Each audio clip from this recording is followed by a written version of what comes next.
साहब आपसे सवाल यह है कि जब हज़रत अबू बकर सिद्दीक खलीफा वक्त हैं तो वो खुद सफाई करने जा रहे हैं, हज़रत उमर खलीफा वक्त हैं तो वो एक नायब मुकर्रर करने, कपड़े धोने के लिए, सारे काम करने के लिए, मौजूदा दौर में आप समझते हैं कि रियासत वो तमाम तर जिम्मेदारियाँ निभाने में कामयाब है जो कि इस्लामी तालीमात हैं, और अगर नहीं है तो फिर क्या इस्लामी तालीमात है? देखिए, पहली बात तो यह है, जैसे अल्लामा साहब ने बड़े अच्छे अंदाज से एक्सप्लेन इस चीज़ को कर दिया है कि वो जो शख्स अल्लामा साहब कह रहे थे वो दरअसल एक यहूदी था, वो मुसलमान नहीं था, वो यहूदी की बात है। अब यहाँ से अंदाज़ा लगा लें कि इस्लाम ने यहूदी, चाहे इस्लाम ने दीन को नहीं देखा कि ये मुसलमान है, ये नॉन मुस्लिम है, वो एक यहूदी के लिए हज़रत उमर फ़ारूक ने कहा कि ये वो लोग हैं, हम इनसे जिजिया लेते हैं, इनसे टैक्स लेते हैं, ये अब बूढ़े हो गए हैं, तो इस्लामी रियासत का इंसानियत को सबसे पहले रखा गया, इस इंसानियत को देखा गया। और ये मैं सिर्फ ये आप गोशगवार आपके नॉलेज में लाना चाहता था कि यहूदी के लिए इस्लाम ने इतना जो है उसको प्रोटोकॉल दिया है। और एक मुसलमान, पहली बात तो जो आप कह रही हैं कि रियासत की बुनियादी जिम्मेदारी है, इसका अमली मुजाहरा हमें खिलाफत के बाद में हज़रत अबू बकर सिद्दीक की खिलाफत से मिलता है, हज़रत उमर फ़ारूक की, हज़रत उस्मान ने जो ऐसे अफराद के लिए एक जगह मुख्तस कर दी थी। अच्छा। और उनको बाकायदा उनके लिए एक वजीफ़ा मुकर्रर किया था कि बताया जाए, इस गवर्नर को लिख देते थे, इलाके के जो गवर्नर होते थे जो उसको लिख देते थे कि फ़लाँ फ़लाँ आपके इलाके में जितना भी माजूर अफराद है उनकी लिस्टें बना के मेरे पास भेजें और उनको वजीफ़ा बैतुल माल से दिया जाए। ये मैं ये आपको बताना चाह रहा हूँ, रियासत की बुनियादी जिम्मेदारी है। और दूसरा पॉइंट मैं इसमें ये ऐड करना चाहता हूँ, रियासत के साथ साथ मुआशरे की भी बुनियादी जिम्मेदारियों में से शामिल है कि मुआशरा जो है ऐसे अफराद को ना कि उसका मजाक उड़ाए, जैसे कि कुरान के अंदर है, या अय्युहल्लज़ीना आमनू ला यस्खर कौमुम मिन कौमिन असा अन यकूनू, कि ऐसे लोगों का मजाक ना उड़ाओगे तो अल्लाह की वाइद आप पे आएगी, अल्लाह का अजाब आप पे, अल्लाह के अजाब के मुस्तहिक बनोगे। तो मुआशरे की भी बुनियादी जिम्मेदारी है कि मुआशरे के लोग और साथ रियासत इन लोगों का ख्याल करे। यहाँ तक कि देखें, अगर हम खिलाफत के बाद अगर हम अब्बासिया खिलाफत में देखते हैं तो अब्बासिया खिलाफत में आपको पता बहुत बड़ा नाम है हारून और रशीद का, मामून और रशीद का। हारून और रशीद के एक बहुत बड़े उस्ताद हैं जिनका नाम अबू यहया है, उनको वो दावत देते हैं, जब वो आपके पास आते हैं, वो मजूर हैं, नबीने हैं, उसके आप खुद हारून और रशीद खुद जो है उसके हाथ धुलवाते हैं और कहते हैं कि आए हमारे साथ खाना खाएं।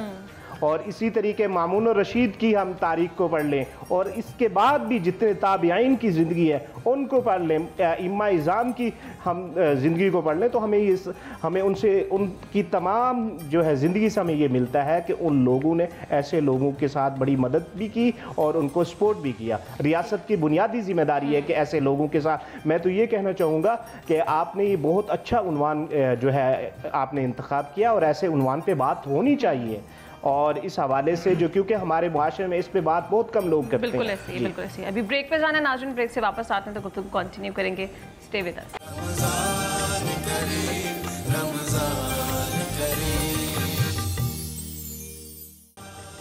वेलकम बैक नाज़रीन, गुफ्तगू का सिलसिला आगे बढ़ाते हैं। डॉक्टर साहब, आपको एक बार फिर शामिल गुफ्तगू करें तो अभी हाफिज़ साहब ने भी बताया कि रियासत की बुनियादी जिम्मेदारी है कि ऐसे अफराद का ख़ास ख्याल रखा जाए। सिर्फ कुछ जगहों पर कोटा मुकर्रर कर देना, इससे काम नहीं हो जाता। आपको क्या लगता है कि मौजूदा दौर में हमारी रियासत ऐसा कोई काम नहीं कर रही, तो वो रियासत जिसके पास इख्तियार भी है, पावर भी है, लेकिन उसके बावजूद वो काम नहीं करे, ऐसी रियासत कितनी जवाब दे अल्लाह ताला की बारगाह में? बिस्मिल्लाह रब्बी मुहम्मद करीम अलैहिस्सलातु वस्सलाम। सबसे पहले हमें ये समझने की ज़रूरत है कि कवानीन में तब्दीली करना भी बड़ा अहम होता है, लेकिन उससे बहुत ज़्यादा ज़रूरी और उससे बहुत ज़्यादा अहम ये बात है कि रवैयों में पहले तब्दीली पैदा की जाए। जब मुआशरे के अंदर रवैये दुरुस्त होना शुरू हो जाते हैं, किसी चीज़ का सही मानों में लोगों तक जो है उसका शऊर पहुँचना शुरू होता है, उसकी अहमियत और उसकी एहतियात और नज़ाकत का शऊर लोगों तक जब पहुँचना शुरू होता है तो फिर ज़रा सा कानून तवज्जो दिलाए तो लोग उस पर अमल करना शुरू कर देते हैं। अदरवाइज़ ये होता है कि जब शऊर मौजूद ना हो तो कानून एक बोझ महसूस होना शुरू हो जाता है। मैं ये समझता हूँ हमारे मुआशरे के अंदर ये जो गैर ज़रूरी और बिल्कुल एक सतही दर्जे की एक इब्तदाई दर्जे पर हमदर्दी का इजहार करना, और एक शख्स को ज़ाहिरी कमज़ोरी के साथ उसे एक नफसियाती मरीज़ बना देना, मैं ये समझता हूँ कि बार बार उसको ये एहसास दिलाना कि तुम ज़िंदगी की दौड़ में जहाँ इतने सारे मुकम्मल लोग जो हैं वो भागते दौड़ते हुए जो हैं वो नाकामी का शिकार हैं, तुम इन कमज़ोरियों के साथ इस ज़िंदगी की दौड़ में कहाँ आगे निकल सकोगे और कहाँ तुम्हारे लिए कोई रास्ता बन सकेगा। गोया ये भी मैं समझता हूँ एक दर्जे का उसका रास्ता रोकने के मुतरादिफ है। और अल्लाह के महबूब रसूल सल्लल्लाहु अलैहि वसल्लम के यहाँ तो ये मामला इतना यानी हसास नौइयत का है कि सरकार खत्मी मतहब सल्लम एक सहाबी से पूछते हैं कि आप जो है वो कई दिनों से मस्जिद में कम नज़र आते हैं, मौसम जब शदीद हो गया, ठंड ज़्यादा हो गई तो उनका आने में उन्हें जो है वो मुश्किल हो रही थी। सरकार दो आलम ने पूछा तो उन्होंने कहा या रसूल अल्लाह, मेरी रात की बिनाई जो है ना वो कमज़ोर होती जा रही है, और दूसरा ये है कि मेरे जिस्म का तवाज़ुन जो है वो नकाहत जो है वो इस दर्जे पे चली गई है कि मैं उस रात में जब रास्ता ढूंढता हूँ तो अपना तवाज़ुन कायम नहीं रख पाता। अल्लाह के रसूल सल्लल्लाहु अलैहि वसल्लम ने पूछा आपकी रिहाइश कौन सी जगह पे है, तो उन्होंने मदीने के बिल्कुल नवा में एक बस्ती थी वहाँ का उन्होंने तज़किरा किया, उसे कबीला बनु नसर की एक बस्ती थी जहाँ आप रहते थे। तो रसूल अल्लाह सल्लल्लाहु अलैहि वसल्लम ने उनकी बस्ती के साथ पहले पूछा इस बस्ती से कोई शख्स आता है यहाँ नमाज़ पढ़ने के लिए, तो उन्होंने कहा या रसूल अल्लाह मेरे हाफ़ज़े में नहीं कि कोई आता है। करीब की जो बस्ती थी वहाँ के शख्स की जिम्मेदारी लगाई और कहा कि अगर तुम अपनी बस्ती से उनकी बस्ती तक जाके उन्हें लाओ और वापस छोड़ के आओ तो अल्लाह रब्बुल इज़्ज़त तुम्हें जो आम आदमी को मस्जिद नबवी तक आने का जितना टोटल अजर अता करता है ना, तुम्हें हर कदम पर अल्लाह इतना अजर अता करेगा अगर तुम इनकी मुआवनत के लिए यानी अपना रूट चेंज करो और पहले उनकी तरफ जाओ और उन्हें लेकर मस्जिद की तरफ आओ। तो इससे अंदाज़ा होता है कि जूँ जूँ खिदमत का जज्बा बढ़ता जाता है, अल्लाह की मखलूक के लिए अपना आप पेश करना, अपने वसाइल पेश करने का जज्बा बढ़ता है, खुद ब खुद परवरदिगार आलम की तरफ से वो जो रहमत है वो बंदे की तरफ मुतवज्जो होना शुरू हो जाती है। ये तो ऐसे मासूम लोग हुआ करते हैं, इनके अंदर ऐसे ऐसे जज्बे से भरपूर लोग हैं कि जिनकी दुआएं रात के जो आबिद और जाहिद हैं उनसे बढ़कर अल्लाह के यहाँ कबूल की जा रही होती हैं। और सच्ची बात यह है कि जब कोई किसी मुशक्क़त या अज़ियत से गुजर रहा हो और आप उसकी दिलजोई करें, उसके लिए आसानी पैदा करें, तो ये परवरदिगार आलम का निज़ाम है कि जितनी उस वक्त खालिस दुआ उसके दिल से निकल रही होती है, यानी आप तसव्वुर कीजिए इमाम गज़ाली अलैहिर्रहमा फरमाते हैं कि जितनी खालिस उस वक्त दुआ होती है ना, उसकी रफ्तार उससे भी कई गुना तेज़ होती है अल्लाह के यहाँ पहुँचने में। और फिर आप फरमाते हैं कि अल्लाह की रहमत इन दोनों से ज़्यादा तेज़ रफ्तारी के साथ उसे कबूलियत की चादर में लपेट लेती है। सो मुआशरे के अंदर मैं ये समझता हूँ हुकूमती सतह पर भी इस चीज़ का ख्याल रखा जाना चाहिए और आमत उन्नास पे हमें भी अपने जो गिरदो पेश में ऐसे लोग हैं उनके साथ हमारा रवैया जो है वो बराबरी का हो और हुस्न सलूक का होना चाहिए। ये जो हम उनको स्पेशल पर्सन और एक माजूर तस्वुर करके बार बार बचपन से एक एहसास दिलाना शुरू कर देते हैं, मैं समझता हूँ इससे बढ़कर क्या ज़्यादती हो सकती है कि एक आदमी जिस वक्त अमली ज़िंदगी के अंदर दाखिल हो तो उससे पहले उसे ज़हनी तौर पर हार पर आमादा कर दिया जाए कि वो इस मैदान का खिलाड़ी है ही नहीं, इसमें उतर ही नहीं सकता। जबकि आप ये देखें कि हर ज़माने के अंदर ये जो स्पेशल लोग हैं परवरदिगार आलम ने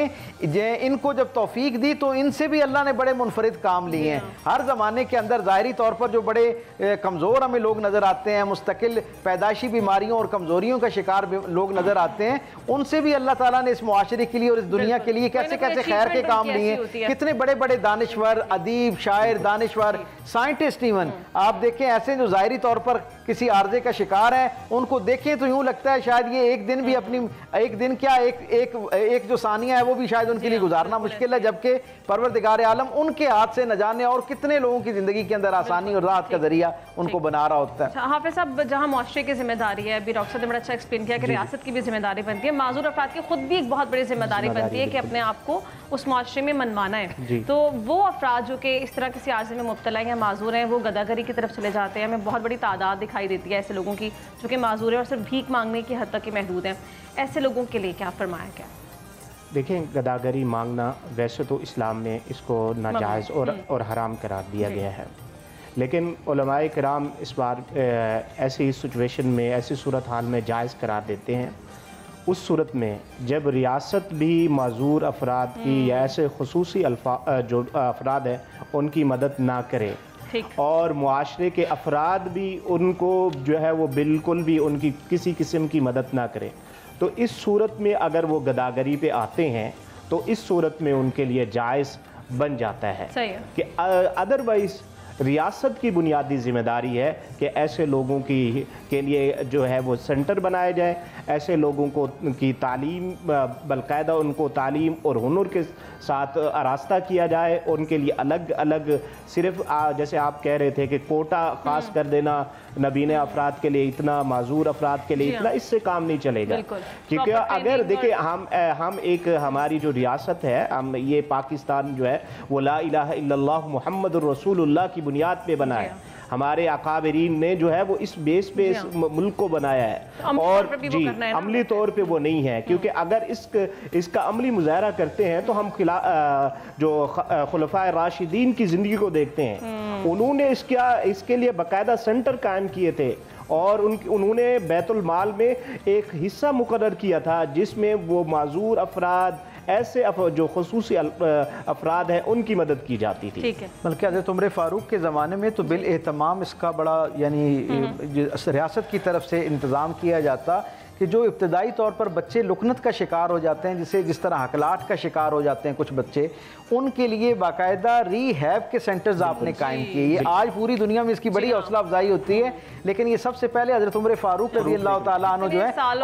آپ ایک بستی سے گزرے اور وہاں کچھ بچے آپس میں کھیل رہے تھے، اور انہیں